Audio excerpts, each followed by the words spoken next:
Konnichiwa guys! So for today's ganap, papakita ko naman sa inyo ang Sunday routine ng nanay na walang trabaho dito sa Japan, ganon. So ayan na nga, nandito tayo sa may groceryhan at ang kagandahan dito sa grocery na pinuntahan namin, may katabi siyang ganito, mga claw machine. At ayan, bago tayo mag-grocery, trinay muna nga namin dito kasi every 100 yen, pwede kang mag-play at pwede mong makuha is yung mga malalaki na nilang premyo. For example, sa mga chocolates, instead of mga 1 pack lang siya, dito is 1 dozen na siya. So, ayan yung mga mabibili nyo or pwede nyo i-try. So, meron din sila dito yung mga tinapay, isang pack na tinapay din. May mga panlinis din sa bahay na isang buo nyo makukuha.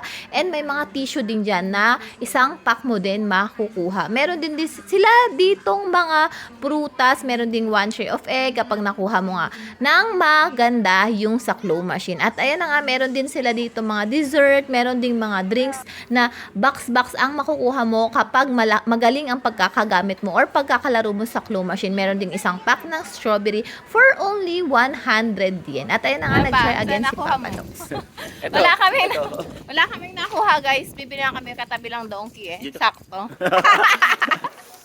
At ayun na nga, wala nga kaming nakuha dun sa may claw machine. Kaya dumaan na kami ng donkey at dun kami nag-grocery. At after nyan, tumingin-tingin kami dito. At dahil birthday ni Papa Nox, naghahanap talaga ako ng regalo for Papa Nox. And on clouds yung gusto niyang shoes. Pero dahil malapit na rin yung birthday ko sa September, charot, binilhan din ako ni Papa Nox. So nag-exchange gift kami sa kanyang kaarawan, charis. So ayun na nga, syempre, dahil birthday ni Papa Nox, ako yung nagregalo pero siya pa rin yung nagbayad. Ganyan talaga ang mga discard ng mga nanay na walang trabaho. Wais ba?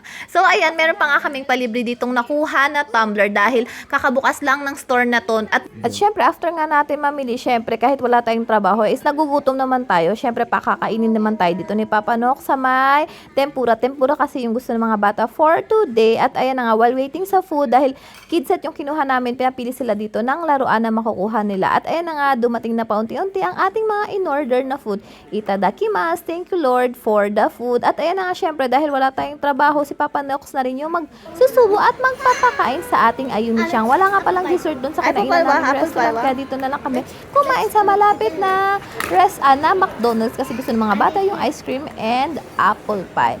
So, ayan na naman ang ating vlog for today. Salamat sa panonood. Matanes sa susunod na uli. Bye-bye! Bye-bye, mata na!